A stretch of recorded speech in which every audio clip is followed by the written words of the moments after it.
The game, penetrating the secret society of pickup artists. Come on, compulsory reading for a young man. I was going to say, I think I might have read that when I was about course 18 as well. Of course you read that, mate. Of course you read it. It's probably half the books here you've probably got maybe. On your own cover. Yeah. Hey, Mel, thanks for coming in today, man. Really good to have you in here. One of the reasons I wanted to talk to you is, well, not only because you're a fascinating guy, and I met you at Tony Abbott's lunch with Henry Pike, remember? It was I do. A year or so ago. You make great content on YouTube, and one of the reasons your content is so good because you're an engaging fella, but you talk about the geostrategic issues that Australia is facing and our defence capability, and you also touch on, with some of your other stuff, infrastructure and real estate, which you obviously know a lot about. First of all, how did you get into the defence stuff? Because you're not an ex-military guy, I don't think. No. But you make great content, really good analysis of what's going on with different weapon systems and how we fit in the game of the world. So, I guess my interest in it started off with probably more so the infrastructure side of things. And the first video I ever actually did was about the Brisbane Olympics and the rollout of all the infrastructure that was going to come off the back of that. And I guess my original intention for the channel was really, it still is a channel about politics and what is Australia's positioning on various issues. And I mainly was covering infrastructure, Olympic spending, defence, and really defence, it was just focusing on big government contracts and whatnot. And for whatever reason, defence is the topic that most people know me for and gravitate towards, and probably because it's boys' toys and people want to know what systems and capabilities that we're acquiring. And quite generally, I mean, I'm interested in it. I always try and sort of back it up with a bit of a political landscape, or at least some of the decision making behind it. Contrary to what people say in the comments, I try and keep it as balanced as I can, but I'm probably more on the centre right side of politics, so sometimes that shines through as well. Well, that means you're a sensible person. yeah, exactly right. So I guess I'm probably focusing more on the defence side of stuff, a lot of geopolitics, but as it relates to Australia, I think I could have easily sort of flipped the channel to be more of an international flavour and gotten a lot more sort of subs, a lot more views, but I kind of feel like the content that I want to make, it's not really about having the biggest channel in the world, it's about creating content for Australians and having that more of a connection to the country that we're from and the issues that I feel things that we need to discuss. Because if we don't talk about them, well, then we're probably ending up in the space that we're currently in at the moment. We're doing to repeat history, aren't we? Yeah, exactly. You've how long have you been doing the YouTube channel now for? Oh, geez, I think it's just maybe 3 years, maybe 4 years, something like that. Yeah. One of the things about your channel is that you put your face to it, and there's a lot of faceless content on YouTube talking about capability and different weapons and all the rest of that, which is kind of interesting to watch or listen to. But you put your face to it, so you're not afraid to be out there as far as that goes. No, I've got quite an opinionated person. I've got a lot of ideas that I kind of wanted to weave into a lot of the things that are happening. And probably I always wanted to put my spin on it. And I guess for me, longer term, post business life, I would like to get into politics. So, I mean, it's all about creating. So you'll be running for the Greens then? Yeah, my favourite party. Just a bit of inception on how to fix it and kill the party. Well, there'd be no defence budget if the Greens ran the country. No. Well, we don't need to spend money on defence in that case, do we? We just hug each other. Kumbaya. That worked really well in the 40s. You're a keen nut of history. You follow history. You've read a lot. Well, that's probably my interest, I guess, in the military side of things. I mean, you asked about military background. I grew up in Darwin, so you are naturally surrounded by a lot of defence infrastructure and a lot of World War II history. I guess my interest in history probably started being a proud Greek heritage. Back to these sort of like ancient Greek days of when they were ruling the world and conquering the world and whatnot.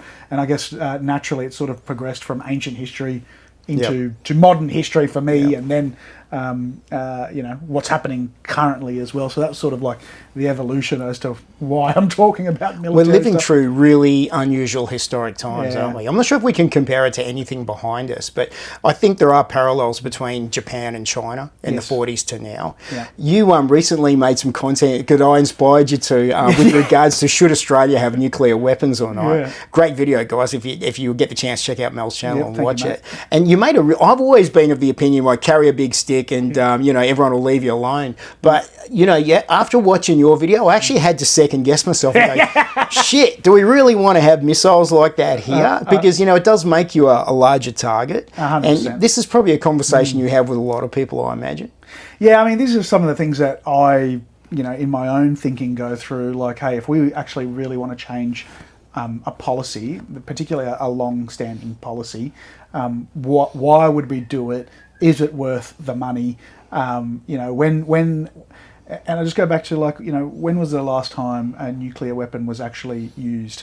I mean, of course it was in Japan during World War II. Yeah. And really, like, countries have spent billions. Billions and billions. Billions and billions. And, is that the best way for us to outlay billions of dollars of cash on something that we likely never to use?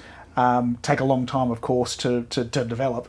And, well, can't we just sort of use the US nuclear umbrella as our safety blanket? A lot of people want to sort of sever some ties and operate as an independent country. And I think a lot of in more ways than just nuclear weapons, we already do operate as our own sovereign country. But I think my sort of view as to where a lot of these alliances should head is that really we should just be leaning on partnerships and creating that united barrier, spend money in the right areas. So I think Trump's doing a great job in firing up Europe. He's got the Germans spending 5% of GDP on arming, and he's trying to withdraw out of Europe and let them sort of fight the Russians so that he can keep his powder dry for China. Like, realistically, we are in this alliance that is so important for our sovereignty. Because the worst situation we could be in is to say, no, we're just going to go it alone. We're going to do our own thing we wouldn't isolate last. ourselves. So, like, it just these people that want to sort of quash the US alliance, I just think. Do you think the nuclear capacity, though, is one or the other? Like, you're either going to have nukes and be a sovereign, and you're not going to rely on those treaty partners, or you have to have the treaty partners. Can you have both? Look, I think if we really wanted nukes, I think we could get them and we could develop them. But to my mind, what else could we spend the money on that would actually give us capability that we could, like, that would still hurt. Yeah. So I mean, if you, I'd hate to trivialize it, but if you want to drop nukes on, we all know it's China. Yeah. If we want to drop nukes on China and kill 100 million people, well, that if we did realistically go and do that, the backlash on us would be so catastrophic for having done that. That would be a massive black mark. Aside from the Chinese retaliation. Yes, and open us up to some potential threats. Yeah. Now, without, I guess, trying to sound too crass, realistically, could you acquire conventional means of achieving something similar? Like, realistically, if you had the B-21 Raider, which is something I've been advocating on my channel that we should go and get, realistically, we could fly bombers from here in Australia. We could strike every dam in China, and that would also kill 100 million people. You don't need a nuclear weapon to cause that same kind of carnage. But it's not. We don't want to do that. We don't want to kill 100 million anyone. The inability to consider the B-21 as a viable option, I find that a little frustrating, given what we had with the F-111s and the capability that we had. And obviously, being an Air Force guy, former for me, the F-111s gave us a deterrent that kept the Indons at bay when it counted in '99 as well. Yeah. I believe that was part of what helped us avoid war with Indonesia back then. Yes. Why isn't the B-21 on the table now? I think it's just political will, right? Like, love him or hate him, Scott Morrison went to the Americans with a plan, and of course the British, but really, he went to Biden, Yep. and he said, "Hey, I want basically the best thing that you've got in your arsenal, being a nuclear-powered sub, Virginia class sub." Yep. Apex predator. It is the apex predator. There's literally, other than maybe like having a nuke, there's probably nothing else better out there. Yep. And it's because he took the idea to the Americans and said, this is why we need it, this is why we should form this partnership called AUKUS. Realistically, if the Prime Minister went to Donald Trump and said, hey, we're getting your apex predator, we want now your apex predator of the skies, yep. which, if you had to sort of rank them in terms of which one would you rather have, you'd still pick the Virginia class sub, because there's a lot of people saying, America's said no, we'll never sell them. Well, they said that about Virginia class subs as well. Yep. And this is arguably the better technology. Yep. So why wouldn't they give you the one that is slightly below it? Yeah. And not only that, but it serves them great purpose as well. Having a B-21 capacity here would help them strategically nowhere. 100%. And it doesn't have the same production constraints as what the shipbuilding industry is facing in America and in Australia, right? Our shipyards, mate, it's common knowledge that China's producing something like multiple factors, hundreds of millions of tons every year, mate. Far more than what we could ever hope to industrialise within our developed economies. And that's fine. I actually don't think we don't need to match China on the shipbuilding capacity. Get the B-21 Raider, and guess what? You could bomb every single shipyard. You can reach out and touch someone. And there's no more subs being bloody or warships being built by them if you've levelled every single shipyard across the country, which you could do. You could do that. I just think it's a bit of a no-brainer. I think it needs political willpower, though. You need the Prime Minister to go over there and say, "Hey, this is our idea." Mate, I just don't see Albo being that guy. He's not that guy. He's not that guy. You and I can both agree on that. He's not going to be that guy. Actually, in hindsight, now I'm surprised Scott Morrison even had the gumption to do it. To be honest with you, look, I'm not in the Scott Morrison totally hate ScoMo camp. Of course, there was things that he did that questionable, but I kind of liked his sort of dorky dad persona. Dorky dad persona. That's one way to put it. I thought it sort of resonates with the average sort of punter. I think there's plenty of us that still get PTSD off the COVID. That's understandable. Look, speaking about COVID, it's one of those things that I've often thought, how would you do it differently? I mean, I was certainly there. I would say I actually don't feel like we've learned anything.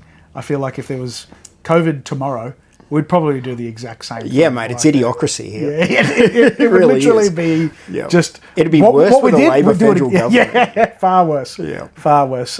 But, look, maybe I'm probably more in the camp of, we knew pretty early on that, as terrible as it sounds, it was largely affecting people over the age of 65. And I think it was something like 98% of fatalities were people that had 3 or more pre-existing health conditions. Yeah.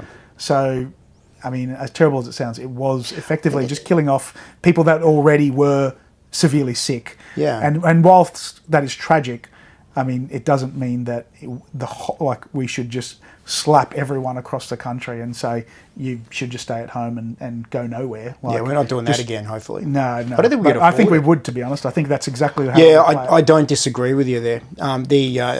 Whether we could afford it or not would be another story, because I think we'd run out of money pretty quickly at this point. Yeah. Just circling back to AUKUS again, do you think it's good value for money? It's look, obviously the number that gets thrown out a lot is $368 billion in today's terms. Yeah, which no doubt is an absolute huge chunk of cash, mate. I don't know if I was a submariner and I was,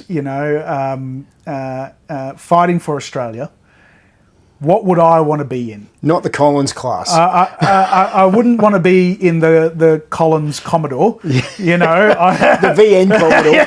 Let's face it. Yeah. I would rather be in, you know, top of the line Ferrari or whatever it is. Like, I want to know that if I'm going head to head, I want to have an unfair advantage. Unfair advantage. That's what warfare should be. I feel like that's what a Virginia class sub would give us. And what is Australia's role in a conflict? It's to hem China in to the South China Sea. There's a couple of vital shipping lanes that we would effectively need to park a sub at, and we would just be there popping them off left, right, and centre. Now, if we are expected to face overwhelming odds, which is the case, right? Absolutely. Like it's the Navy, the Chinese Navy is already far larger than America's in terms of ship numbers. Now, most of them are sort of, you know, coast huggers. Yeah, brown water. Yeah, they can't go too far out. Yeah. So guess what? We need to keep them hemmed in so that they can't go too far out. Yeah. You know, the Malacca Strait, the Sunda Strait. You know, these are places where. Of the Virginia class sub, I just can't think of anything else that it's a strong would be gatekeeper. better to do it. Yeah. We're a rich country, like we will be able to pay for it. And relatively speaking, we're spending fuck all on defence. Yeah. We're at just at 2% of GDP, growing to 2.3%. Yeah, the of NUS GDP. is growing faster than the defence budget, mate. 8% a year. I think there's room in it. Yeah. Personally, you know, I've sort of hovered around that 3 to 3.5%, which, you know, 3.5% is basic. I think 3.4 was where America's kind of sitting. But like I said, mate, countries like Germany are upping it to 5% of GDP. There's all this talk about, we should bring manufacturing back to Australia. The only manufacturing we should be doing here is things that are critical to keep us safe. And whether that's steel, whether that's defence equipment, of course, making our own energy, you know, some kind of domestic fuel production capacity. Yeah. Like, these are the industries that we need to keep. We shouldn't be going, we want to start making shoes here again. Like, you know, boots are important, mate. or televisions. Yeah. Let's make practical. Well, maybe RMs. Maybe we'll let those slide. You made a really good video not long ago about potentially Australia becoming the arsenal of the Southern Hemisphere and making missiles here. And it was a really good thought bubble just to kind of think about what that would look like and what that would mean for Australia. Is it Is it possible to do that here? Could it be done? 100% could be possible. Yeah, like anything, it would just take time, resources, and probably an immigration policy that stopped focusing on bringing yoga instructors in. And Come on, mate. Come on. Those double bay mums need yoga instructors. Do you know that was out of everyone that came in last year, out of all the immigrants, skilled migrants, the number one was yoga instructors. Unbelievable. Like, who the hell are we bringing into Did you this see country? that Like, auctioneers was on the last list of critical industries? I critical did not. occupations? Auctioneers. Well, we need to bring to those deal with our guys in housing bubble. Yeah, we need to bring those guys in from overseas, and they're hard enough to understand as it is. It's never lost on me that out of all the people that came into Australia in the last 2 years, only 2% of them had any construction skills, mate, in the middle of a housing crisis. Well, as you would well know. Yeah, it's crazy. That's the CFMEU, the magic hand of the CFMEU, making sure that we actually don't bring in any plumbers or carpenters or skilled trades. No, yoga instructors. Yoga instructors are far more critical. So getting back to making missiles here, right? Yes. What sort of missiles would you see us making here? Tomahawks, stuff like that? I'd love if we had, some kind of domestic Tomahawk production. Yep. And look, who knows? We might be able to, along with companies like Raytheon, develop stuff that could be used within our region. We're smart people. There's no reason why we can't develop some of our own tech in this space, or build off existing systems and make it fit for purpose. But my whole thought process behind it is we are heavily isolated in the event of a conflict, and it doesn't have to be in the Indo-Pacific region. It could be somewhere in Europe. It could be Russia v Ukraine. Yeah. Well, we are so the beauty is we are so far away and isolated that making things that are critical, like missiles, that would very quickly get fully drawn down in any type of conflict. Yep. Like one, we need to supply ourselves, right? Yeah. And the videos I've been making recently are about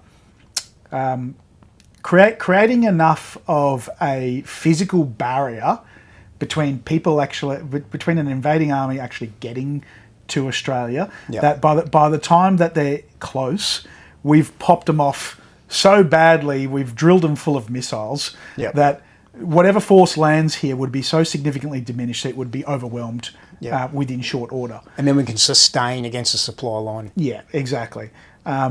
I mentioned in one of my videos recently the concept of the Brisbane line, which was never the World War II line. It was never actual policy, not official, but it was pretty much the oh shit, everyone knew we're fucked.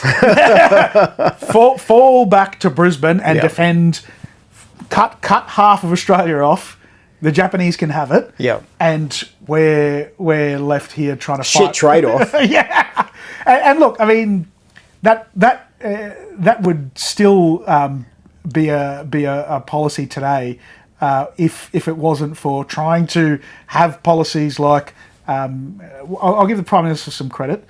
The defence pact with Papua New Guinea, stuff like that is genius. Long time coming. 100%. This kind of stuff is no brainer. But I make the argument, and I'll probably sound like a prick saying this, but we should never have let New Guinea have independence back in the 70s, though. It should have remained a territory of Australia. Look, it's I think we fought for it. I don't like giving things away. Look. I think a lot of Papua New Guineans would probably. No, they'd probably disagree like hell. Yeah. Well, they probably consider themselves as like cousins of Australia, right? There is a strong relationship there, and they got in the NRL team. Yeah, so. well, and we paid for it, and those kind of things that. I mean, that's not because we really want them to have NRL. I mean, quite clearly, it's to tie them closer culturally to us, which again I think is actually a clever move. Like, rather than just saying, here's $1 billion and go do what you want with it, which invariably probably doesn't end up in the right places. No, heck no. Yeah. I mean, China can sort of play those games where they grease someone's palm, and all of a sudden they get some preferential treatment or whatnot. But Australia, we can't play those same kind of games. I might be wrong here, but I believe Papua New Guinea was in the top 10 of the most corrupt countries on the planet.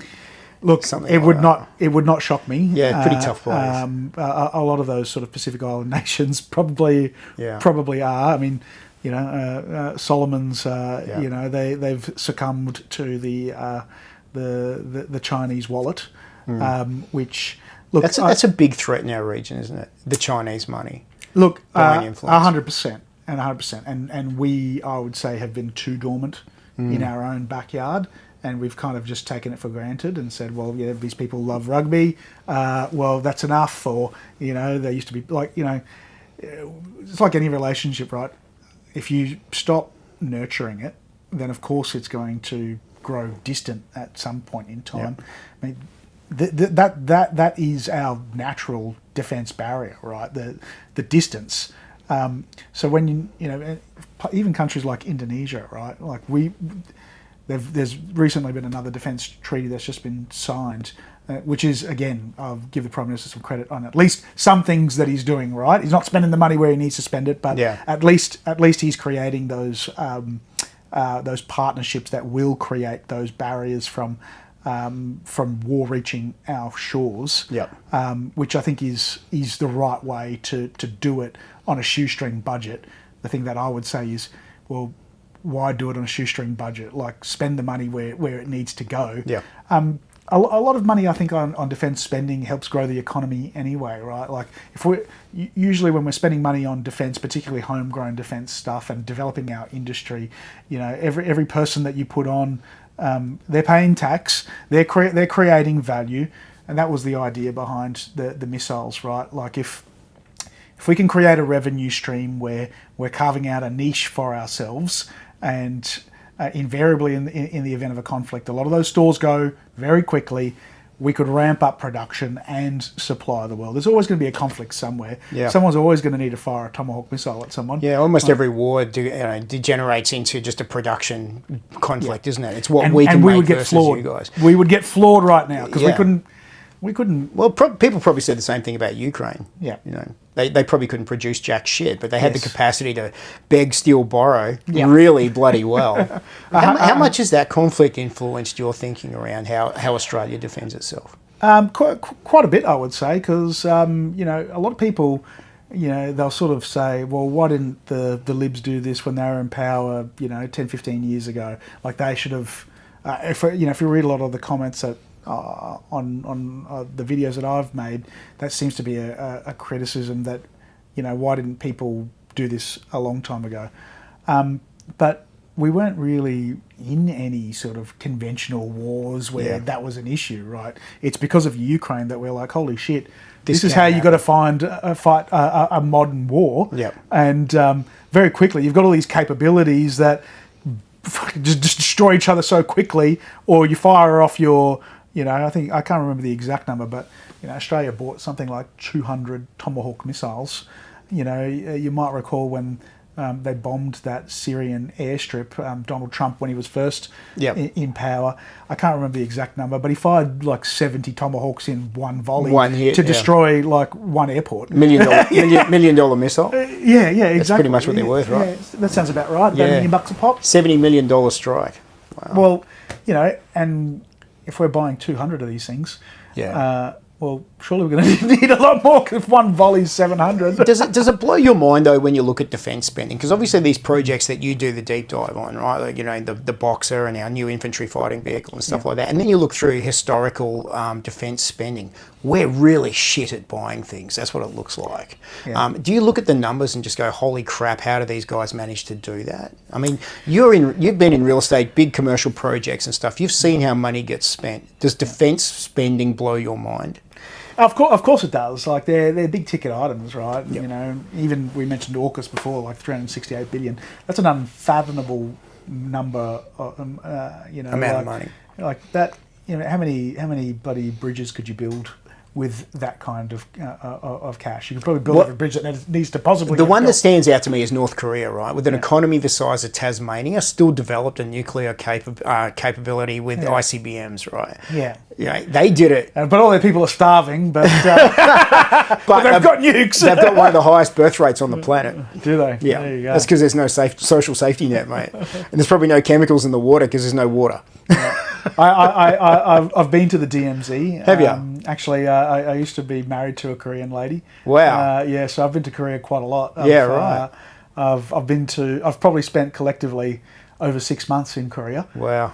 And it's an interesting place. I mean, it would be. I've often sort of run through my head what would happen if the two countries came back together and unified again. And I don't think we'll see that in our life, mate.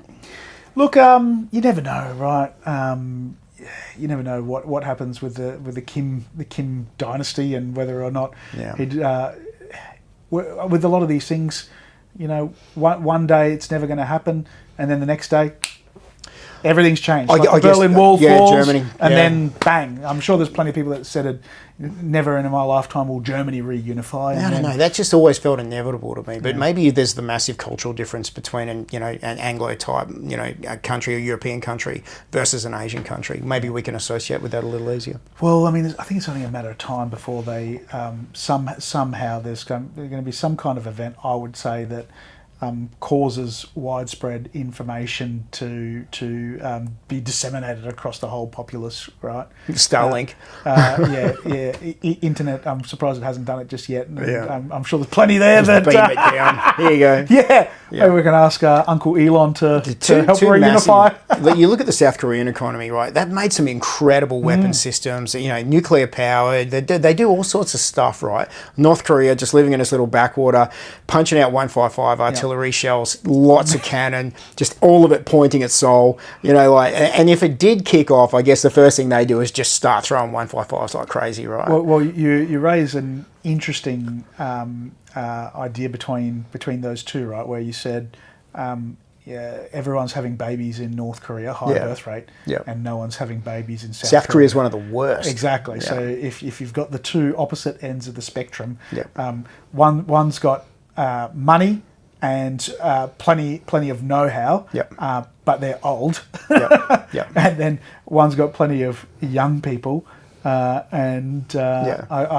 could just imagine that would form an absolute powerhouse. Well, I mean, you have children for legacy, right? And you also have children because you need them to look after you when you're old. 100%. We don't have that in our modern societies anymore. And I guess we segued a little there from defence spending, but I've always found the differences between North and South Korea startling like that. And the fact that you've been to the DMZ and seen it for yourself, it's... one side is fully built up and, and then the other side is a barren wasteland. And I think it just if we relate it back to like an Australian context, it just amazes me that there's still people out there that think communism's a great idea, or that some of these heavily socialist policies could be in any way, shape or form a great idea. That is, you see that guy in the mayor of New York wants to make government grocery stores and stuff like that. It's like, mate, what would the government know about producing a carrot? Like, they tried that shit in China, they tried it in Russia. You've seen it yourself. Everything the government touches, they fuck up. 100%. You want the government out of your life, not in your life. But for some reason, we've become enamoured with governments, which makes socialism look even more attractive to these young guys, because they think, it's just another level of government. But it's way more than that. I think North Korea is probably pretty much a mafia dictatorship at this point. Communism's got nothing to do with it. It's just a convenient smokescreen for crime family. 100%. Heroin and fake cash pumping around the world in those North Korean submarines. Crazy, isn't it? And, so coming back to defence spending again, right? When you look at how much we spend on things, what's one of the standouts for you that's been one of the most unsuccessful defence projects that you've looked at?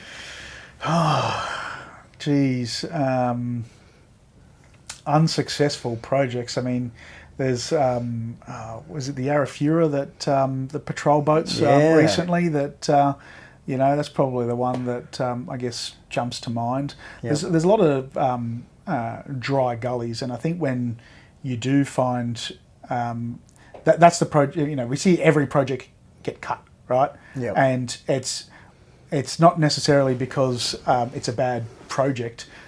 It's usually because money is constrained. But if you look at a lot of the innovation, right, if you don't spend that money on R&D, you're always going to find dry gullies. There's always going to be shit projects.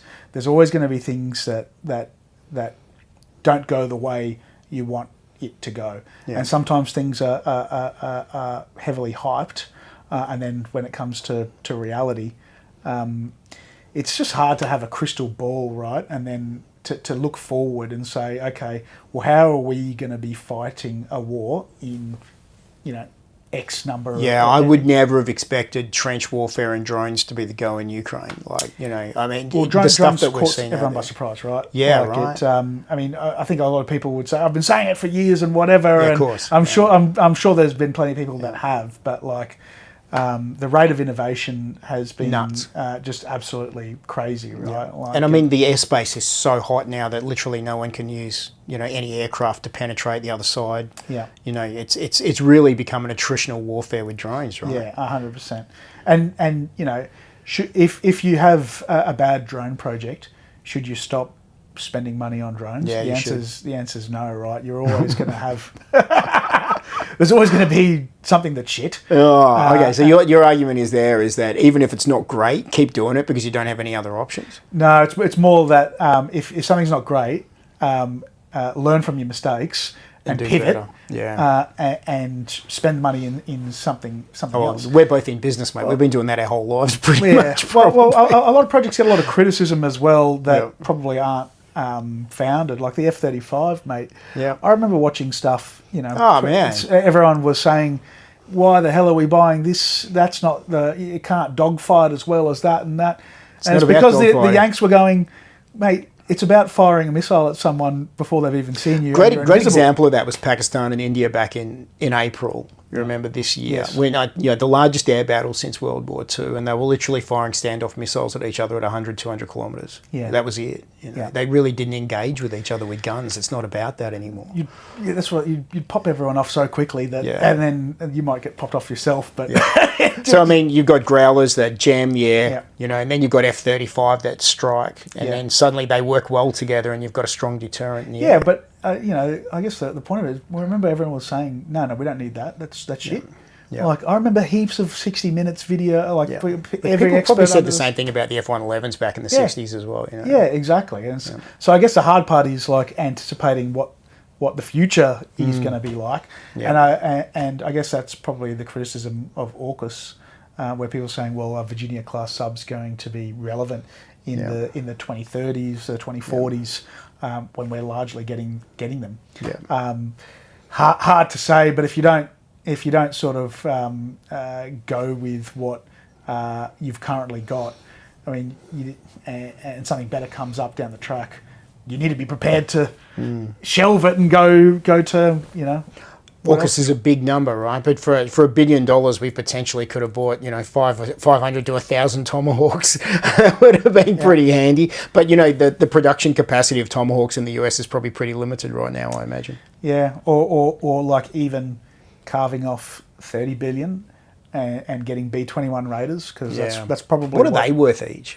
I think a bit over $2 billion or a bit over 2.1. I think. So we could have got maybe 10, 15 I of them. I think it would get 12. 12, good number. Yeah, 2 squadrons. Yeah, exactly. And I think that would probably be like sensible for Australia, because at the end of the day, we would form part of a US-led coalition, so we would be hopefully flanked by Japan. Yeah, yeah. Well, my AUKUS, in my view, shouldn't be just about submarines. It should be about bringing 3 powers that have got shared history, shared roots, similar values. The UK, we all stemmed from... Have a history of fighting together. And geographically, we cover the whole world. Yeah. So if you rolled in the B-21 Raider into AUKUS, where you've got the UK on one side, America on another, and Australia, mate, you could just hit people left, right, and centre. When Trump earlier this year did the raid on Iran and bombed their nuclear facility with that special weapon built just for that strike. Yep. And bunker buster. They played a bit of diversion. Yep. They did a dummy, and they said, "Yep, they're coming from this way." Turns out they'll come from the other way. Love diversion warfare, mate. It's fantastic. Like, well, could you imagine an enemy thinking, where the fuck is this thing going to come from? If America's got them, the UK's got them, and Australia's got them. Like, you could literally just... They would have no idea which way it's coming, and it's probably coming in multiple directions, which would mean that you could overwhelm someone. You've been critical in some of your content with regards to AUKUS about that it doesn't have enough depth, that it isn't broad enough, and we could do better with it. That would be one of the main things that you would see change. 100%. And I think immigration policy is probably something that needs to be tied into it. And I know you've obviously spoken a lot about immigration recently. That is the vehicle, I think, that we should be building connections to bring skilled migrants into this country, right? So if you think about how a migration system should work for a country like Australia, first and foremost, we need skills that we don't have here. So if we want to operate nuclear submarines, if we want to operate B-21 Raiders, we need to bring the smarts. So that means bringing people in from America, bringing people in from the UK. Like these are the people that, if we've got a migration number, a cap, these are the people that we need to prioritise first. Sure. Top of the list. And bring those skills in that we don't have. Yep. I just think it's a no-brainer that it shouldn't just be about acquiring subs. It's about immigration policy. It's that larger partner, though. I mean, to take a country like Australia and trust us with the tech, you know, I mean, it's a big deal. And do you think that the Americans would trust us with it? I mean, I think we've got some pretty average governments here. We've got some pretty average bureaucracies as well. I wouldn't underestimate the how Australia is perceived in America. We've fought side by side in every single conflict since World War II. Yeah. I would say that they would see us as, if we are not the number one partner, we're very close to it. I think they actually probably perceive us in a higher standing than a country like Canada, which tells you a lot, given that it's basically their version of New Zealand. I would say Washington. That's a massive shame for America, really, isn't it? Well, good for us, bad for the Canadians. Yeah, I would agree with that. But they took a lot of casualties in Afghanistan, too, for the Yanks. Yeah.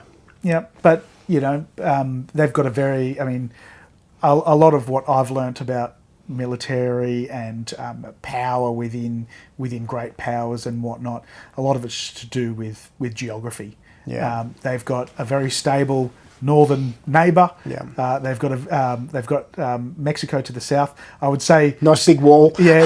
Stable from the sense that there's not going to be a war anytime soon. This last couple of weeks have been interesting. And if you think about, like, you know, how would someone credibly attack America like a in a conventional war?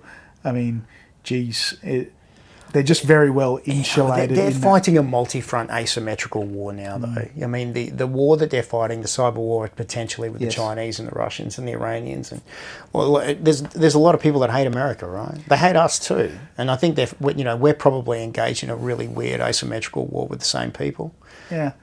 Well, definitely. I mean, you know, there's been Iran sanctioned, Iranian government sanctioned terror attacks in Australia. Isn't? I don't understand why people aren't more freaked out about that. I'm freaked out about that. You freaked out about that? I'm glad you are. We should be. 100% we should be. Like, these people aren't our friends, and then you get bloody people out there protesting, saying, you know, for these countries. Don't get me started on that shit, mate. Like, honestly, deport a lot of them. It's crazy, isn't it, that you could be walking around the streets with... look, I mean, I saw they were deporting the guy who was at the NSN march in the New South... remember the NSN had a rally outside the New South Wales Parliament House a couple of weeks ago? I do remember, yeah. Well, one of the guys there was a South African here, not he was on a temporary visa. Yeah. Well, they're deporting him. Yeah. You know, Tony Burke stepped in to get rid of him, but... We got tens of thousands of pro-Palestinian Hamas lovers in the street burning the flag, and they get to stay. Don't get me wrong, I'm no supporter of the NSN, but geez, the hypocrisy here does stink, you know. Well, you know, have you? I remember watching it on election night and seeing a cross to Tony Burke, and he was in his local electorate with his supporters, and he was the only white bloke there. Of course he was. It was pretty obvious who his base is. So, have you ever met him? No, I haven't. You haven't? No, I've never met him either. But I'm not sure can't say to be terribly inspired. God, no. He's got to be... Well, him and Bowen must be two of the worst politicians in Australia. But they know they're snake oil salesmen. They know they are. I can see it in them. They know what they are. They don't believe the shit they're spinning. No. I'd probably put Bowen in the slight edge above Tony Burke. He's on the shit list. Yeah. Well, just in the no idea list, you know, that guy. Wouldn't. Can we write it off to stupidity though, Mel? Really? I mean, I don't know. I would write it off to ideology. I think they know what they're doing, and I don't think that they actually believe in what they are actually peddling, which is probably worse, right? Like, would you put Matt Keane in that camp? I don't know too much about Matt Keane. Liberal, New South Wales Liberal. Lost his seat at the last election. Works for the Albanese government and climate now. He was just at the COP conference last week. Interesting. Matt Keane was one of the main drivers of the Liberal Party's move towards net zero. Really? Yeah. Well, I think that's been an absolute failed venture. and I'm glad that they're finally lopped it off. Yeah, thank God for the Nationals, right? Yeah, well, I thought it was questionable when ScoMo brought it in for the Libs. Yeah. No consultation, no party room, just dropped it. I feel like it was one of those ideas that sounded good in theory, and a lot of people are happy to go, you know what, well, in 25, 30 years, what does it actually mean anyway? None of us are going to be in Parliament at that point in time to actually, be responsible for saying, yeah, we did it. What a rotten way to think about stuff, though, right? I'm not going to be here, so who gives a shit? It's unfortunately, there's a lot of great things about our democratic system. The shortcoming is that people think in very short political cycles.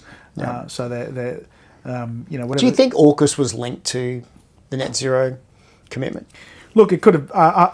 I'm not 100% sure, but I think it could have been. Same year. Could have been like support us on this and we'll support you on that. Yeah, that's right. Which at the end of the day, that's how politics should be played. It should be played on compromise. The people that are hardline know, and this is the one topic that I will never budge on. I think you have to have some flexibility in politics as to how you conduct yourself, because if you were just uncompromising on every front, well, then nothing would ever get done, right? Yeah, sure. And this country, whilst we disagree with maybe how things are run, it's not that bad out there. You know what I mean? Like the country is still we've all got a very high standard of living. I do a lot of travel internationally, and whenever you come back to Australia, you go, I thought we had problems, but we don't. yeah, I've got to tell you what, though, coming into Brisbane Airport after being in Dubai, I think it was last month I was there, and I leaving Dubai Airport, getting on a 14-hour flight, coming here, and then you get off at Brisbane and you go, holy shit, this is a backwater. Yeah. This is a backwater. Look, I'm sure there's a lot of good things about that, about somewhere like Dubai. Would I want to live there? No. You wouldn't want to raise your family. Wouldn't want to raise my family there. No. You got to admit that the 0% company tax is attractive. It's very attractive. Yeah, and I don't know too many business owners that aren't planning on offshoring in the next couple of years. No, mate, well, I do think our tax policy here is retarded. Absolutely, just the wrong system for a developed country like ours. Yeah. It's literally just how do we like tax you every possible way. Yeah. Like the one that annoys me. There's a couple of taxes that annoy me, but even stuff like fringe benefits tax. Yeah. A lot of people don't really understand how it works. But like if I take one of my employees out for a great lunch and we have a few drinks, I've got to pay an extra 50% tax on top of that to the ATO because I've taken a staff member out. Yep. Why the fuck are we paying, tax just to take someone out for go to a pub and have a steak or something? Well, it gets more than that. I've just put a bunch of guys that work for me into vehicles. Yeah. Now there's an FBT obligation around that because they're using Ridiculous. company utes. Yeah. For personal use, outside of work hours. But, what is it? Why is that a tax? And I mean, obviously that's a part of their package. But who eats the dick on the tax? That's me. It's the business owner. Yeah. And the coalition at the last election said, for small businesses up to $10 million, they'll get a certain level. Because I guess the other side of it is people go and abuse the system and rinse down all the money. And that's what people are concerned about. But a cap, I think, is sensible. I think it was about 20. We got one of the most complicated tax systems in the world. I mean, and after 17 years in business, I've seen it progressively get harder and harder and harder. Yeah. And I whinge a lot about it, but I don't see anyone trying to rectify that. There's no winding back of the complexities. Drunk on taxes. Well, they're drunk on revenue, right? Yeah. Like Treasury must be just in their ear going, need more money, need more money, need more money. Because they keep raising expenses. You mentioned NDIS before. We've got... The care economy, which is costing us so much more, and the Labor will argue that it's growing the economy and creating jobs and whatnot. But these aren't productive jobs, right? Like if you're looking There's no at, flow on. no, I mean, there's at least no creation. And There's no I value guess the creation. argument could be made that if we made Tomahawk missiles here, it's defence industry. What's the how does that fix the bottom line of the country? Well, you're actually skilling people in high tech, high intensity type roles that gives them capacity to go into other industries as well. You know? Yeah, exactly. It's a feeder. It is a feeder because innovation spawns Yeah. off the back of it. Yeah.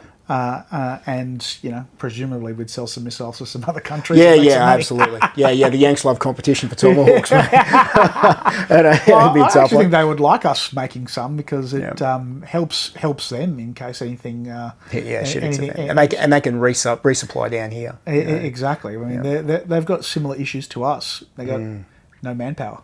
We're all waiting for Elon to come up with his robots to... and universal basic income to go with it. I mean, he was sprouting the UBI thing last week. Yeah. Well, UBI, I don't know. Personally, I think it's a really nice concept, but I can't see it in our lifetime coming into an effect. Like, the whole UBI thing is... we're assuming that AI will do everything for us and that there's nothing for you and I to do. I just don't see a future where humans are completely irrelevant and that robots... It'd be a strange movie.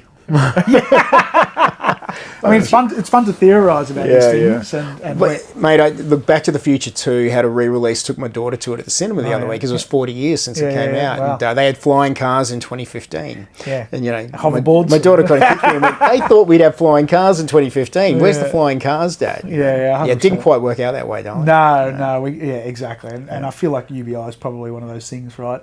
It's... well, who do you pay? Do you pay everyone on the planet? I mean, who gets it? Well, yeah, I mean, and how do you tax the companies? Man, I don't want to do business in a country that does that. It grinds my gears paying for things like, ridiculous NDIS stuff now. Yeah. I read the other day the NDIS was only ever designed for 80,000 heavily handicapped people to access. That was the intention of the scheme. Scope creep.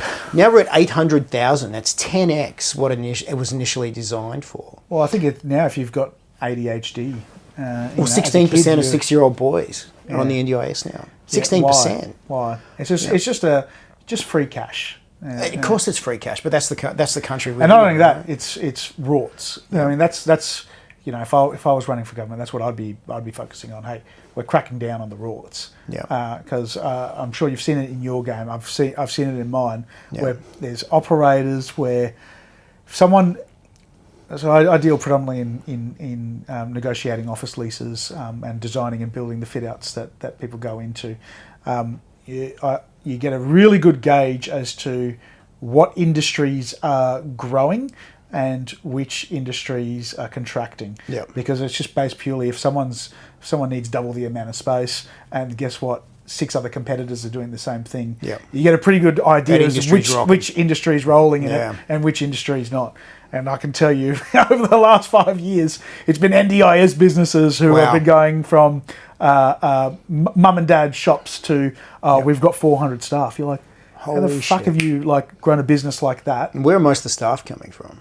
There's a lot of nurses and it's care economy, right? Care economy. There's a lot of migrants roll into those jobs too. They do, yeah. So of course. And I'm assuming there'd be a lot of remittances going back to the countries they probably originated from as well. No doubt. Yeah, a lot of outflows, but also I would say operators are auditing the system.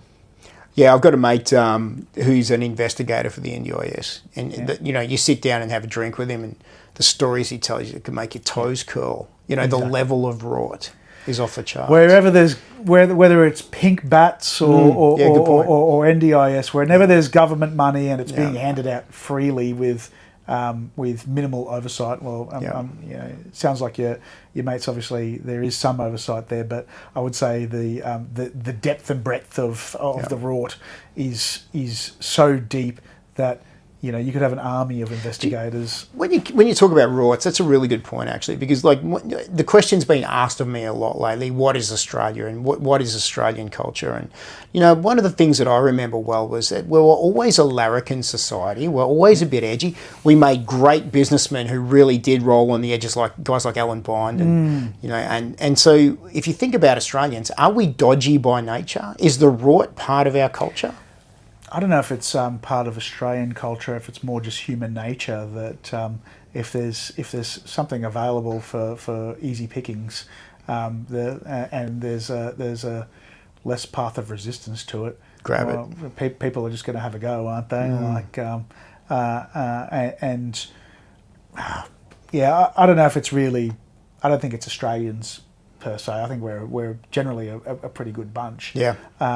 But there is like this sort of de facto socialism that is creeping in, where wealth is being taken from those who have it to redistribute it out to the masses, and that's just not the platform for a successful society. That has been tried in multiple iterations. The 20th century was basically just an experiment of.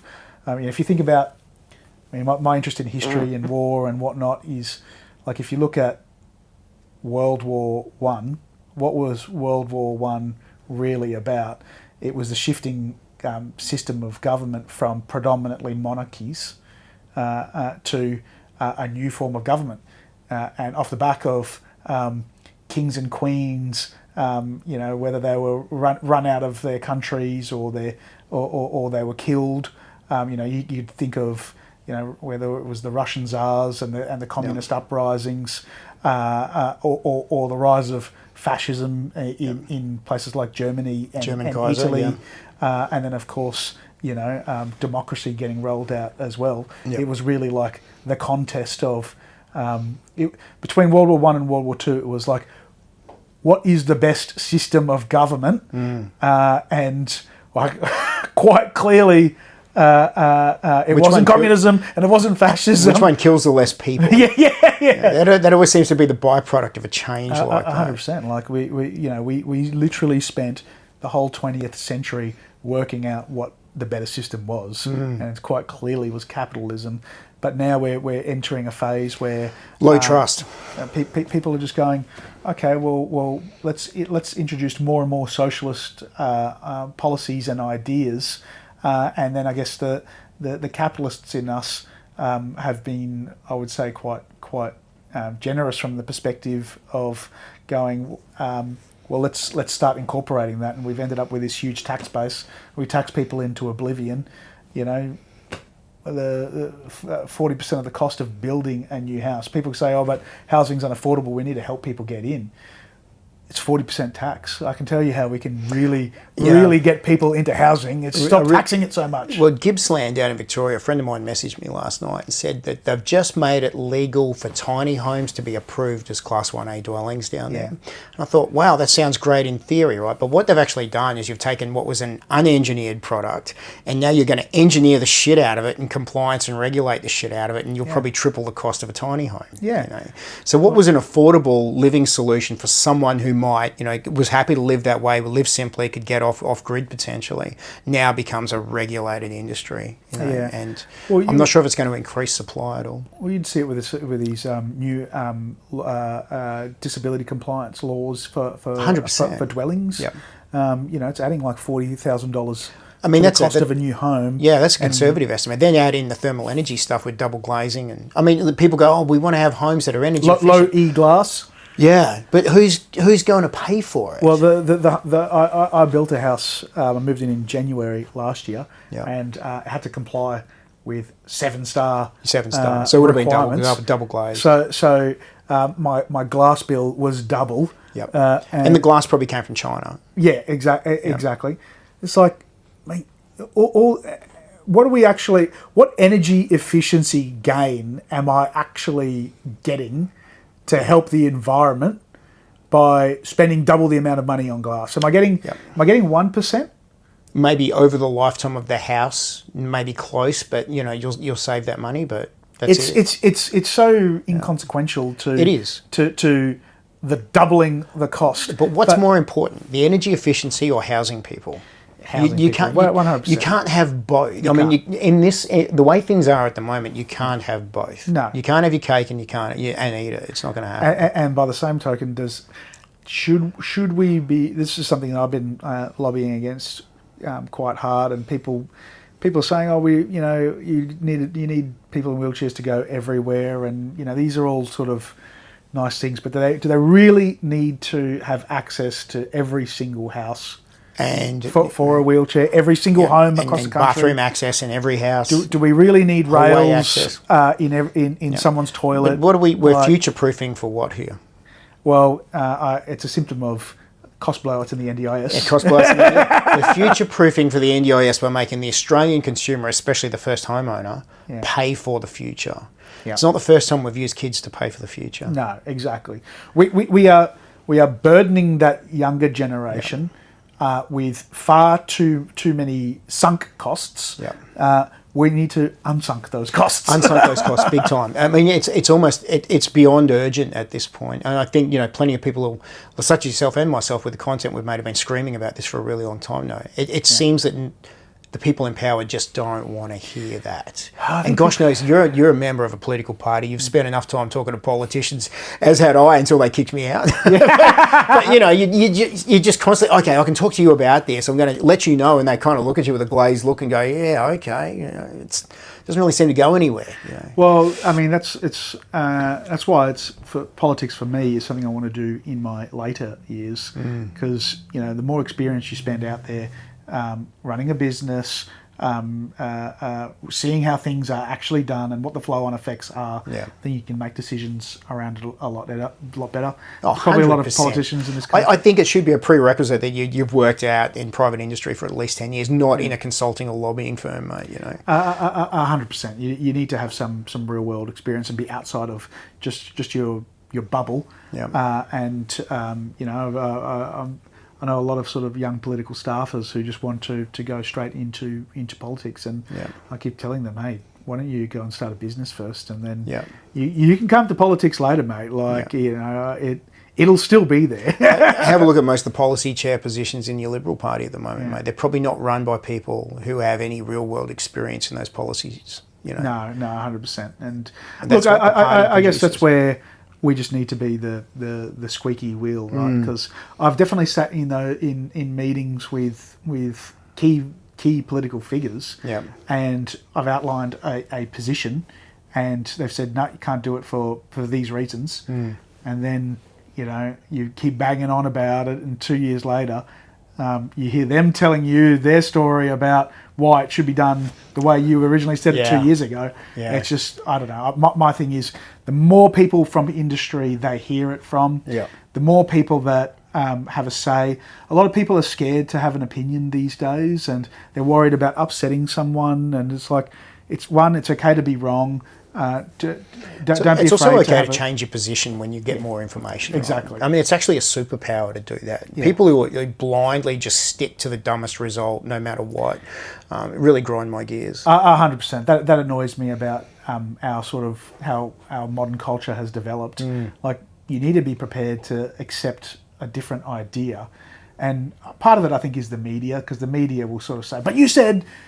When you were in university back in 1993, this was your position. So all that content you've made is going to be used against you then too. Yeah, and look, that's okay with me. I try and be a little bit cautious with what I say, but not too cautious. No, we're not self-censoring too hard. I mean, you're prepared to have an opinion about defence and the way the government spends money here. Well, look, and if I think back as to like who has been a really successful politician that more politicians should draw inspiration from, someone like Peter Beattie, who was not afraid to say, I got it wrong, I stuffed up, and this is what we're doing to fix it. And like, how much does that completely disarm someone? When someone's there smashing you blue in the face, and you're like, hey, you know what?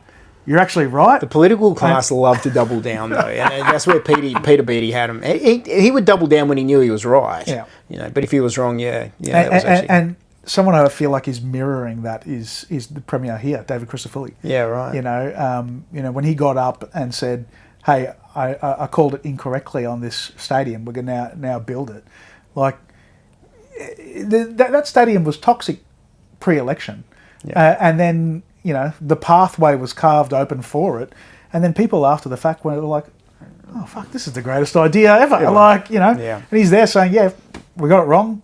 We're fixing it now. These are the facts. We've done our DD." Yeah. I think you just got to be prepared to change your position. The media were trying to smash him over it, but of course they were. You kind of Teflon job. When you're like, no, stuffed up. We made a hard choice, and we have to rectify it. Do you think his media background's helped him a lot with that? Media background, maybe. I mean, he was a journo up in Townsville, wasn't he? For a while. I know he was. He might have been very. Briefly, I can't remember. I know he was deputy mayor of Townsville, right? And I know he was a minister in the Newman government. So he's. Jeez, he must have been young then. Yeah, he's seen what not to do. Yeah. Although I look every time I drive through a tunnel, I think Campbell. Yeah, this is true. Hey, and remember at the 100%. time, no other person in this state could have got that done. Yeah. And now what would you do without him, right? And how long would it take to do if you started that project today? I mean, have a look at the Cross River Rail. How many multiples? Billions. I mean, don't even go there as far as cost. What you were saying about am I shocked about defence projects in terms of costs blowing out? Yeah. I'm probably more shocked about infrastructure projects blowing out. Yeah. My office is next door to a development site at the moment. Yeah. And there's 4 traffic control people just in one section of it. It's a big site. Down the road, there's more. Mostly girls wearing their skin tight jeans with their lipstick on. And I mentioned I've been to Korea. Do you know what they've got in Korea? They've got a fucking doll with a sign saying "slow down," and it's just this doll. Like everywhere you go, construction sites, it's literally just like a mannequin with a slow down sign. Yeah. I just think, fuck, why couldn't we do that? Well, it's funny. I went to the UK in the late 90s, and I remember driving past some building projects over there, seeing a whole bunch of people in high vis and a whole bunch of traffic controllers, and I thought, wow, that's a really shit inefficient way to do stuff, right? Because I mean, I'd been building for a number of years at that point, and I remember thinking, oh god, this is really inefficient. This has got to be costing a fortune. Neck minute, Australia, we're doing the same thing, It reminds me, I've seen like Grand Designs over in London. Yeah, and it's always fucking raining. I love that show. So it's always got when they're over there and it's pissing down, they've got all these tarps set up, and people are pouring concrete with tarps all over it. Mate, and here in Australia, mate, there's like 2 drops and everyone's dropping tools, and or BPIC. Up until Crisafulli axed it the other day, 75% humidity in Queensland, tools down. Yeah, right. It's Queensland. And 29 degrees. Isn't that every fucking day? Like you can get some winter days to get up there. Yeah. I made a friend who's a brickie over in the UK actually, and he sends me photos on WhatsApp, and they've literally built a tent over where they're bricklaying, and they've got gas heaters running there in the middle of winter, so the concrete doesn't freeze, mate. Crazy, isn't it? It's awesome, man. It's amazing what happens when you actually want to do some work. You've made content previously about the Cross River Rail as well. I have, right? Yeah. How's that project going, mate? Because it feels like that thing never ends. That's a project up here in Queensland for anyone that doesn't know. It's a big infrastructure project for Brisbane. So originally $5.4 billion. That seems like not much these days. Yeah, as touted by the former Premier Anastasia Palaszczuk. Yeah. 5.4 billion, I think, is blown out to over 17 billion, maybe even 19 billion. Holy shit, Mel. Yeah. And what about time frames? I've dubbed it Cross River Fail. They've been building it for, it must be 5 years now. Yeah, it was supposed to be finished, I think it was now it was supposed to be finished, and it's blown out till 2029. My understanding of where things have gone wrong is they only costed effectively one key component of it, which was predominantly centred around the Wollongabba train station and the tunnelling that needs to go through to Albert Street. But the thing with Cross River Rail is it actually changes the whole transport system, and it is reliant on upgrading pretty much a lot of train stations and lines that go through it. Yep. And none of that was costed in, and the unions have had an absolute field. The CFMEU has had a field day with it, and has just gouged the fuck out of them. And they were very happy to continue to gouge, and I've donated a bit of money to some political parties, and every now it's public information. You go on the register and you can see everyone who's donated. Yeah. And you go through, like, who donates to the Libs. Someone will donate $2,000. Someone will donate $1,000. Someone will donate $5,000. It's all these like little dribs and drabs, and then you see XYZ union donating $1 million. This week in one whack. Yeah. And then the plumbers union has donated $500,000. So that money circulated back around through those projects in those union dues, and then come back to the Labor Party. Yeah, 100%. Yeah. They do these little side deals, and they say, well, we'll give you this big infrastructure contract. You can literally run a train through that builder. Yeah. And they've got to fucking cop it. Yeah. And because you know what it's like. The builder is always the one that gets squeezed in the end. Yeah. Where it doesn't matter where it's from. Like, mate, I think about these big infrastructure businesses. People like CIMIC, people like Lend-Lease. Yep. They'll go and build a road, and it'll be $1 billion, and then it'll blow out to two, and then they get. It's only 1 to 2, mate. It's not much. Yeah, they'll get slogged. Yeah. And then they've lost, maybe $300 million.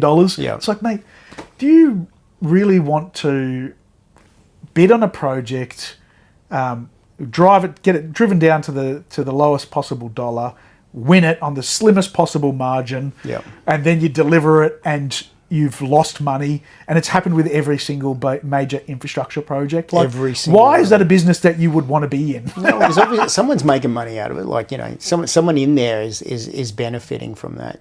We're just really bad at that. One of the first ones that highlighted that for me was the Adelaide Hospital in 2011. I don't know if you remember it, but it was, at the time, it was the most expensive square metre build on the planet. Yeah, wow. Adelaide. Well, it must be all the ships we're building there. And look, it seems like chicken feed now, but do you remember when they did the Australian consulate in Jakarta? No. I think Lend-Lease did that. Or John Holland. I might be wrong here.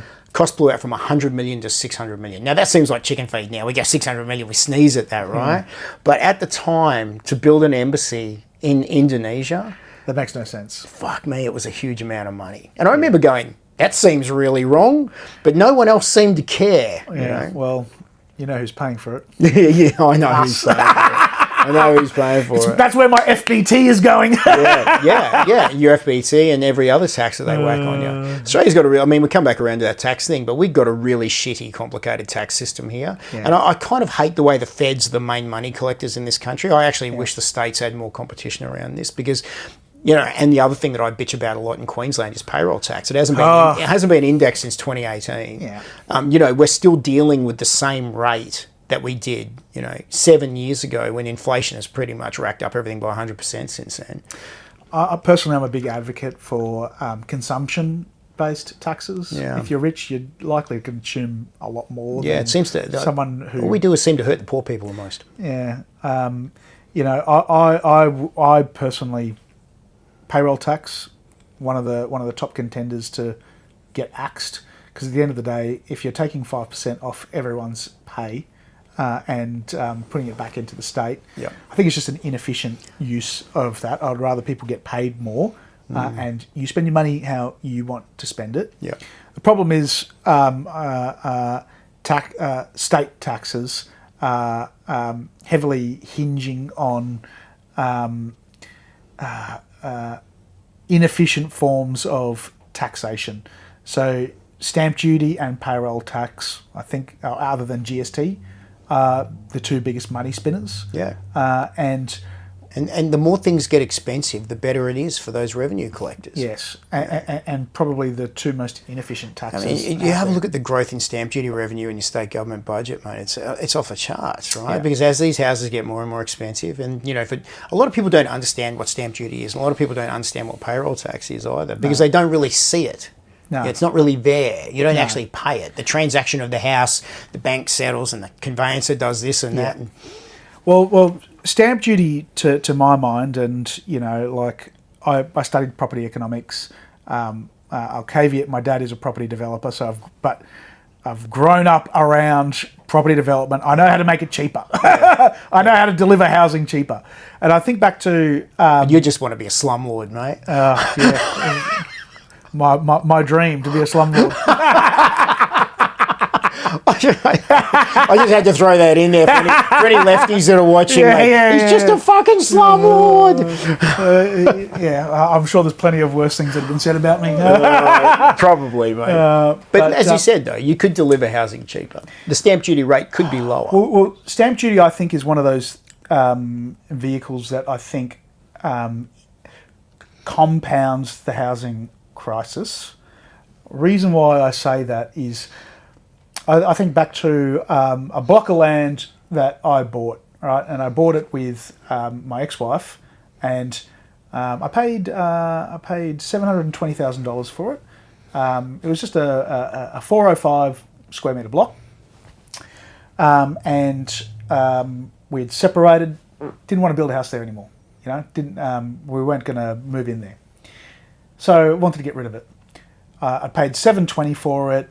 I think the stamp duty was something like 25 or 30 grand, something like that. And then to plus some holding costs along the way, and your sales fees on the way out. I needed to get $800,000 for that block just to break even. Yeah. Right? And what is a big recurring factor, right? So I did end up selling it for $800,000, and the motivating factor for me was just to recoup my costs. That's all I wanted. Yeah. What we need to do is reduce the transaction costs that happen in every single deal. Yeah. Because presumably that person goes and buys it for $800. Say they fall under the similar predicament to what I was in. You then go, well, that $800,000 is what, $880? That person now needs $880 to break even. It creates that compounding effect. Yeah, good point. That shouldn't have to be there, right? Where every time we transact a property, and it could be for whatever reason, right? You want to move to Victoria because you love Jacinta Allen, and you want to move to that great state. You're going to get, you're going to sell this, beautiful house in sunny Queensland and move down to freezing cold Melbourne. I'd rather die. I'd rather die. The point is, it locks you in to not being as mobile, and it erodes your wealth if you do want to take an opportunity somewhere else. Now, of course, I was joking. It's probably more likely that that you're struggling in Victoria and you're going, holy shit, let's move up to sunny Queensland, which seems to be well, everyone's moving here, mate. I mean, everyone is moving here, and can you fucking blame them? No, I just hope they leave their shit ideas in Victoria with them and turn the lights off as they go. Well, they're doing a good job of letting the lights off by themselves with closing down all their sources of power and and what is it about all the shit ideas seem to come out of Victoria? Yeah, well, it's definitely look, no offense to the Victorians watching, but it's the retard state. I'm not ashamed to say that. I was born there. I got a real affinity with Victoria, and I just look at it and I shake my head and I go, "Fuck me, you couldn't be any worse. Like you really couldn't." It is the perfect clusterfuck. It will get worse. It will get worse. And I think there is, it gets a lot of criticism that we don't have enough differentiation amongst our states. I mean, that's as clear of a differentiator as I could possibly see, right? Yeah. Like, they're fucking it up so badly. So badly. I mean, we had a decade of fucking it up here too in Queensland. I feel like for now, finally we're on the trajectory that is going to see this state take its natural position as being an economic powerhouse of this Australian economy, right? Like, Yep. if you think about all the critical minerals that we've got here and that critical minerals deal, like most of that shit's coming from Queensland. Yeah. This is the place where we're digging up the coal, we're digging up the gas, we're supplying the energy that we're doing the shit that no one else wants to do, mate. No one else wants to drill for gas in southern. It doesn't seem like we're going to be afraid to have energy either. Yeah, we're okay with that. Well, Crucifulli's plan has been extend the life of the existing coal-fired power stations. Yeah. I think he's signed them up till 2045 Because it works. Because it's reliable and and baseload. He's just approved the Brigalow gas-fired power plant, first gas-fired power plant in over a decade to be constructed. Hopefully the first of many. Yeah, exactly. And look, he's saying add renewables on where it makes sense, of course. Like, I think the thing with where we're heading in terms of our economic trajectory, right?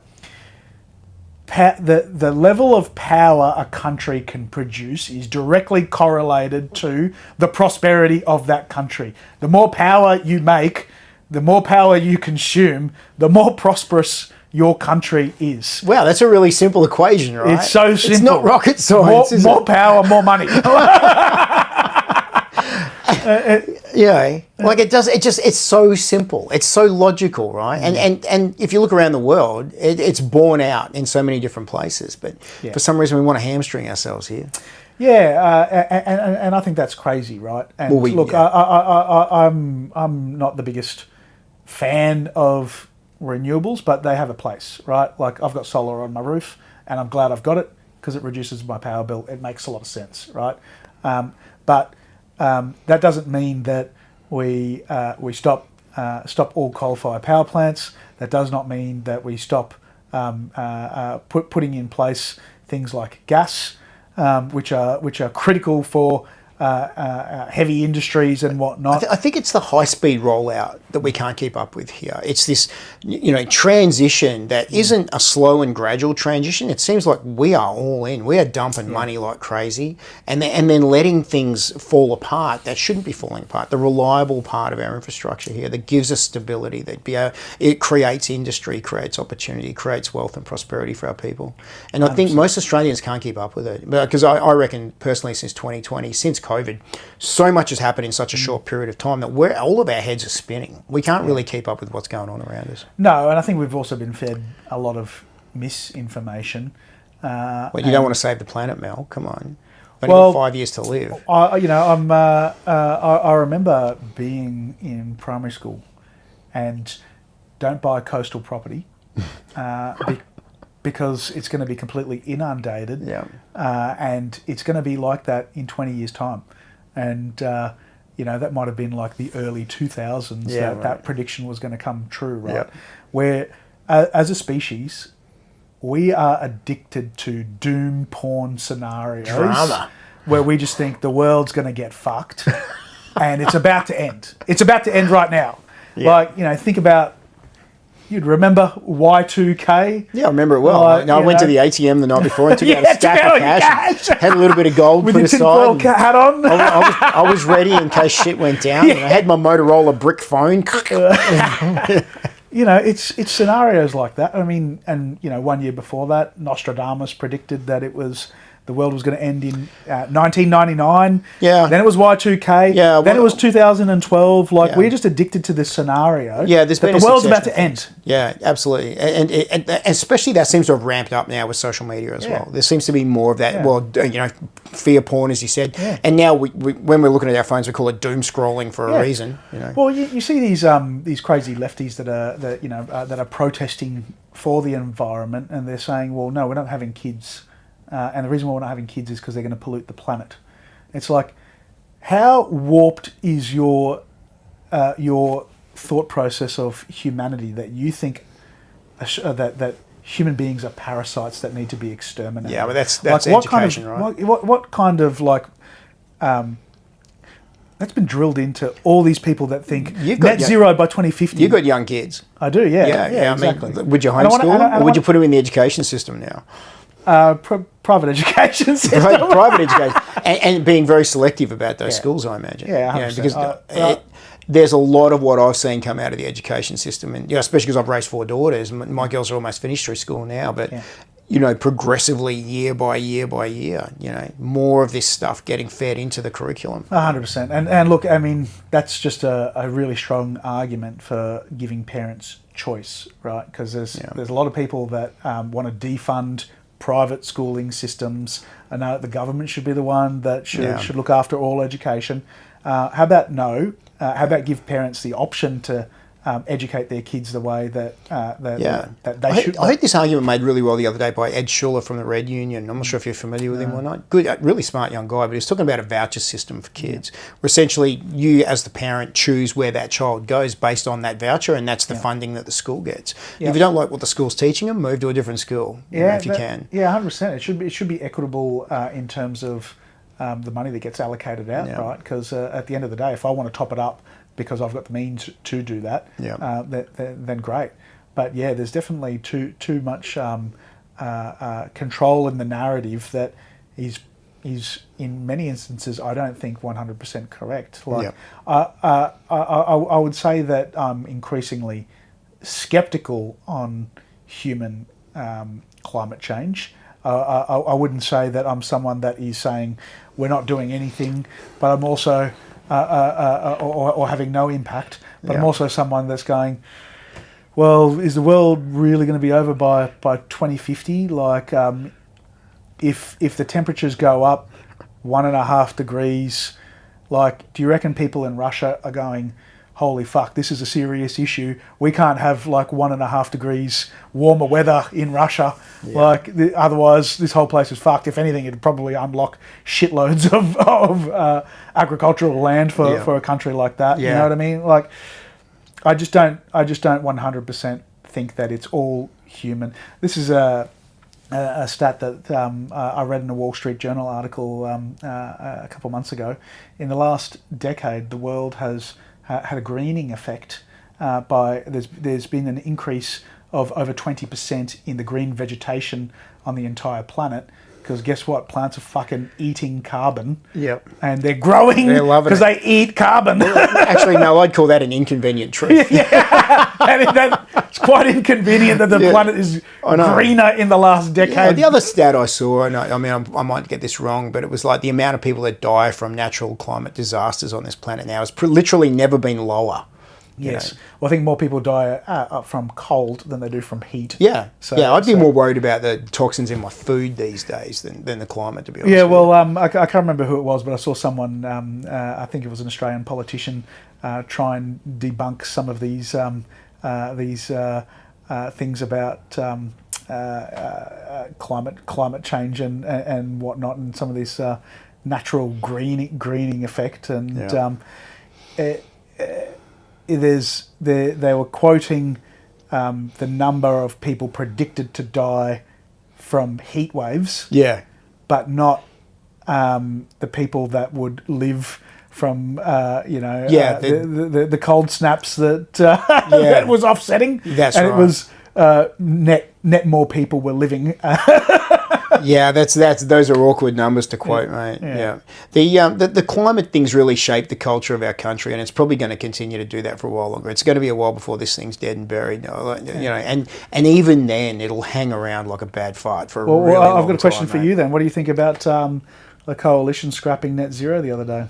5 years too late, but great first move. You've got to win power for it to be worthwhile, and I can't see the coalition ever taking government in 28.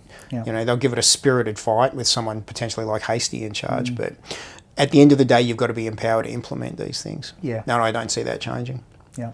So what will it mean? Like we have another term of elbow after 28, or whoever they decide to put in there. Look, a lot can happen between now and 28, right? Like, I remember when Tony Abbott first became opposition leader. Is that 13? I can't remember exactly. Exactly, but I remember, I would probably classify myself probably a more certainly back then, more on the moderate side of. That's because you came out of university, mate. Yeah. I was still young and full of ideas. You just wanted to date all those commie girls. And I just remember thinking, shit, we're like, there's no chance we're going to win government. And mate, he won 94 seats. Like, it was an avalanche. It was an avalanche. He's got more seats than look what he was competing against, though, right? Like, the Labor Party had done a really good job of convincing us all they were shit. Yes. For a really long time prior to that, but if you think about it, like if I look back, a lot of what we're dealing with, especially the woke stuff, and then the climate stuff, kind of in Australia kicked off with Rudd in 07. Yes. Once Howard lost. I'll throw a question at you. Here's a hypothetical. Do you think Howard should have handed power over to Costello and given Costello the lead for that election in 07? Look, I guess, did Costello want it? Good point. Or did he see, because if he thought, I'm going to roll Kevin 07 here, well, he probably would have had a crack, right? Maybe. Or did he see, well, we've had a fucking good run. It's a pretty good run. We've had a good run. Yeah, time's up. Second longest serving Prime Minister in Australia's history. Like, the Liberal Party is the natural party of government, right? Like, it... From Menzies being the longest serving to Howard being the second longest serving, quite clearly Australians are an aspirational lot, and that kind of that resonates with a lot of Australians. Houses for everyone. It's like hindsight's a wonderful thing. Of course, we're I like to run that scenario in my mind occasionally and wonder what it'd look like now. Yeah, 100%. Costello, mate. Obviously, one of the greatest treasurers of all time. Would have been great to see what he could have done. Man, geez, a lot of people always say as well, like, can he come back? Probably not. But I get frustrated when I see a lot of conservative commentators now say, "Oh, we need Tony Abbott back." Remember the glory days? I'm like, yeah, but Tony still signed the China Free Trade Agreement, mate. I'm not about to give anyone a free pass on stuff like that yet. In his defence, I do recall. I think it was 2014. Xi Jinping came for an official state visit and sat there in Canberra and said, by the middle of this century, China will be a democratic country. And actually, fair point. We drank the Kool-Aid. We drank it good, didn't we? So when people, I think back to that sort of moment. We let them into the WTO as well. When people say, why weren't the Liberal Party like ramping up, production of military equipment and capabilities, 10 years ago? I'll tell you why. Because Xi Jinping was here saying, we're friends and we're not your enemy, and in fact, partner with us, because by 2050, this is going to be we'll all be happy. This is going to be the biggest democracy in the world. Yeah. Well, India and whatnot, but you know what I'm saying. Clearly. We took it at face value. It was the biggest swindle. Yeah, we got coined on humanity. That one. Let me wrap this up with this though, Mel. Like, what do you think? Do you think it's likely that we will have conflict with China in our lifetimes? I run this scenario. I know you do, mate. That's why I wanted to ask it. On a daily basis. Look, I would say naturally I'm quite optimistic. So okay. I would say no. I feel like despite our sluggish behaviour in defence spending, unfortunately we are the leaner, not the lifter in this scenario, and we're going to lean on the US. And I feel like under Donald Trump, that America is going to be that lifter and create enough of a deterrent so that it doesn't happen.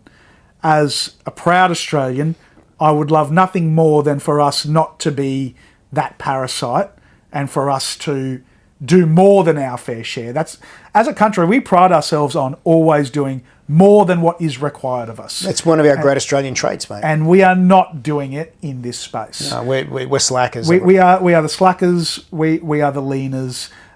We are sucking off the corporate teat of America, and they're going to do all the heavy lifting for us. Yep. I think that they will create enough of a credible deterrent that Xi Jinping will wake up every morning and say, do I want to invade Taiwan today?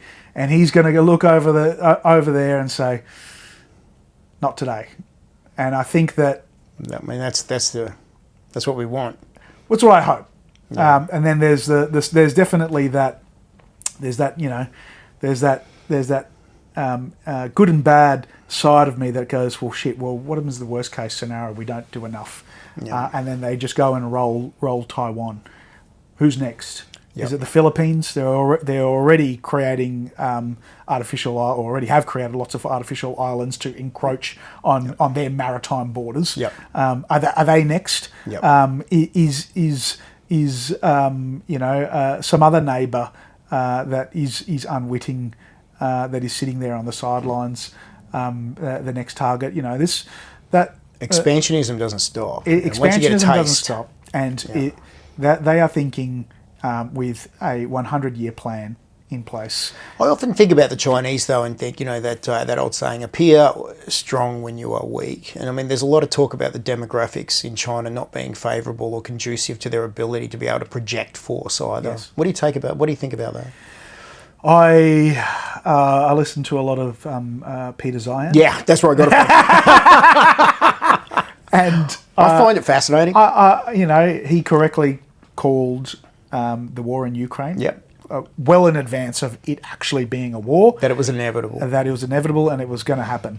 Yep. And he even called the year. And I think, because the Russians wouldn't have the manpower to do it after that. Yes. Which is why I struggle when he says that the rest of Europe is a threat from Russia. Because if they can't bust through in Ukraine, I can't really realistically see how they could push through the Balkans, Yeah. But I mean, I'll segue there from China to Europe. Sorry, mate. No, that's right. In terms of China, I would agree that they have completely overestimated their population. Yeah. I don't think that there's 1.4 billion Chinese people. They've probably overestimated by 100 million. And give or take. Give or take. Basic demographics would suggest that if two people have one child, then eventually that population is going to half. Yeah. I think they've already overestimated by 100, and it's largely going to be with people under the age of 40, people that are more likely to have children, of course. Yeah. And that, I think the current projection is by the year 2100, China's population is going to go from 1.4 billion to 700 million, which is huge, right? Yeah. That's a huge drop in number of people. Yeah. I was in China a few months ago, right, and it was my first trip over there, and it did open up my eyes as to one, how they do things over there. Probably it's not as it doesn't feel like the vice grip is as strong as what we might feel like it is in Australia. Certainly, I didn't feel like everyone was oppressed or anything like that. I actually really enjoyed my time over there. Yeah. I had a great time. There are definitely huge demographic issues, which I think will play, of course, into our favour, which is probably why Xi Jinping's really trying to push to get Taiwan. He keeps telling the PLA, be ready by 2027. That's only around the corner for us. It's interesting. I was talking to someone who spends a lot of time in China, and he was saying that the Chinese people he's spoken to just consider Taiwan part of China anyway. Yeah. It's not like they look at it and go, yeah, we need to take it, because it's already theirs. Well, the Taiwanese people would also say that China is theirs as well, and that's a fair point too. That is the contrast, because at the end of the day, the Taiwanese administration post Communist Revolution, they were the government of China, and they fled to Taiwan and continued to rule just Taiwan. Yep. So it's like capitalism v communism, and which side is right? Yeah, the answer is the side with the most military. Most guns wins, right? Yeah. What an interesting dichotomy for Australia. We've empowered this huge communist beast in Asia there, and it's a massive force now. They've got weaponry beyond imagining that we could never comprehend, and we look at it and we go, that could be our number one adversary one day, but we continue to pump them full of energy and iron ore. Well, look, I like China. My wife is Chinese. I know I talk a lot about China, but it's really just the Communist Party over there. That What's that, 3 or 4 million people? Yeah, that is obviously ruling with an iron grip. Yeah. And I see the best possible path is to continue to... A lot of people will say we should stop doing business with China because by doing business with China, you fuel their economy, therefore you fuel their war machine. I would argue that the more we depend on each other, the more of a deterrent it is to war. Yeah. Because one of the key things that Xi Jinping would be thinking about is, can I get enough food for my people? Food's a big one. Something like 70 to 80% of all food is imported in China. Same with fuel. And the next one was energy, which is something more like 80 to 90%. They still dig up 5 times more coal than we ship them, So their own coal productions massively outweigh what we do here, or even give them. We just top up. Yes, That top up is the difference between having enough and not having enough. Keeping the lights on or off. And of course, fueling their smelters as well with metallurgical coal as well. But I would say the more dependent they are on us, the more likely that nothing is going to happen in terms of a war. So I would rather we keep supplying them and keep those two-way flow of trade going, because I feel like if anything's going to deter war, it's impact on your people. And if you're impacting food and energy, the two essential things required to keep a population of China's capacity, I want them to be dependent on us. We don't want them to be self-sufficient and go down this path of they can produce everything themselves and they can feed themselves. As long as we continue to control the flow of trade, the more likely that there won't be a war. Is Australia in a better place since we signed the free trade agreement with China? I would say on a lot of metrics, yes. I would say we can't realistically produce everything that we need to produce at a viable margin that makes it sustainable for us to have a business. I import a lot of office furniture from China. If we were to start making tables and chairs here, we'd be paying 4 to 5 times the cost. Of course we would. And we are a trading nation. We're not gonna stomach going, we should all of a sudden pay 4 to 5 times the amount for that couch that you're sitting on. Most Australians would say that's completely preposterous. Like, why would we want to do that? And no one wants to pay more. I understand that. But as a society, we've got record homeless levels. We've got housing unaffordability. We've got massive cost of living pressures. People can't afford. Is that from live. China though? No, but what I'm saying is that these economic arrangements and these free trade deals that we've done, has it improved the life of Australians? Great, we've got cheap furniture, but is it worth the trade-off that we're seeing now? I'm looking at a country that's got some pretty strong fissures in it at the moment, especially in our culture, with what we've done. And so now we're rectifying the Ponzi housing bubble here by pumping in migrants like crazy. Well, I certainly think that there's some industries that we should be protecting. A video I did, I can't remember how long ago, but it was about the Whyalla Steelworks. The capitalist in me says, business is not surviving. Why prop it up? Let it burn. And then the sovereign capacity and capability kicks in and says, well, should we be 100% reliant on a foreign power to supply us with things that are critical to things like our infrastructure, defence? And I would say the answer is no. That is something that we should protect. I am pro free trade. I would say I'm anti-tariff, but there's some industries where a tariff is not a bad thing. How can you be anti-tariff and say some tariffs would be okay? I'm all for tariffs, man. I'm all about protectionism. I'm for protectionism for certain industries. Industries that would be critical to supply chains in the event of a war, you need to have some sovereign capability. Well, not only in the event of war, but also to maintain our economic independence as well. Which is why things like Whyalla should be bailed out. You know what I mean? Like another one is fuel refineries, right? There's only 3 fuel refineries in this country. I'm surprised we have that many. Yeah, there's 2 in Brisbane. I thought a chunk of our fuel comes from Singapore now, right? It and does. Russian crude, I believe, too. It comes to Singapore, and then there's 3 refineries in Australia.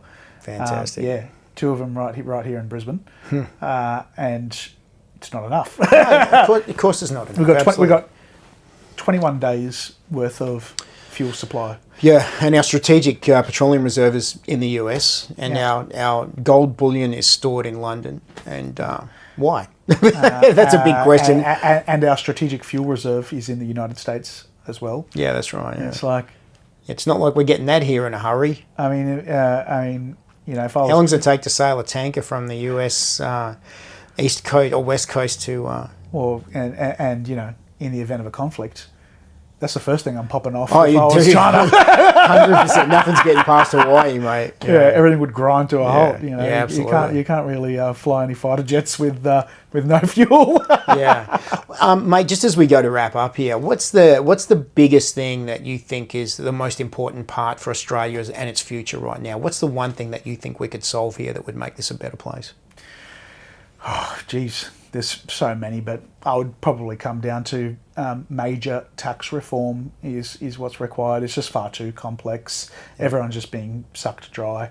I would probably say we need to relook at what government services are actually, what should the government be actually providing to its citizens, and more importantly, just get out of the way of business. Other than taxation, I mean, if you want another one, energy. Like we've been dawdling down this path of trying to be the world's saviour of the environment, and I'm all for us being clean, transitioning to some form of sustainable energy future. But it's not at the cost of crippling our whole economy off the back of it. So energy policy, I think, is something that needs to be right. And I don't know, I feel like there's some level of hope where in recent times we've started talking about priorities being energy, priorities being getting the right migration levels set. I feel like there's at least a murmur of hope. That people are being listened to. People like you. People like us. People like us. We just keep yelling it out, mate. You know. Well, that's the only thing the way to get things done, right? You got I think a lot of us maybe on the right side of politics. Well, it's better to be on the right side of history. Yeah. Well, we've probably been too timid to really. Share our opinions, right? How many times have I know I'm guilty of it, you know, where I don't really want to rock the boat. I don't really want to. I know you're good at rocking the boat, but you know what I mean. Like it's only a recent sort of thing that people have actually started to speak up and say, "Hang on a minute, these policies are fucking shit." Yeah, that's right. Mate, that's only recent. It was both sides of politics. Left and right, going, this is the way we're going to do it. The left seem to have a monopoly on the information war too, and I think you're seeing more people like yourself, people like me, you know, more conservative commentators stepping up into the breach now and going, look, there's something fucking wrong here. Yeah, and you know, like and I'd hate to sort of try and wrap sort of US politics into this, but like, you know, the assassination of Charlie Kirk, you know. It sort of I knew of him, but I'd never done a like a deep dive into what he stood for, and I sort of had a general sort of idea. But like, actually listen to what I think that sort of spawned a bit of a renaissance in that sort of conservative commentator going, hang on a minute, we actually do need to stand up for free speech. Yep. Free speech is not just handed out on a platter and you've got it for the rest of life. You actually need to consistently fight for it. Yep. And if you're not fighting for free speech, well, then someone is fighting to erode your free speech. That's exactly right. And I don't know, I kind of feel like that was a bit of a watershed moment for a lot of people, me included. It sort of gave me a bit more courage to go, hang on a minute, there's some real fucked ideas getting out there, and you know what? We need to actually pull up these ideas and say, hang on a minute, We've tried them in the 20th century and they were fucked then, and nothing's changed they're now. already better now. Well, here's to the end of dead European ideologies for a start, mate. And thanks very much for coming in, Mel. Great talking to you. Thanks for having me. Really mate. appreciate your Hopefully we time. can do it mate. again.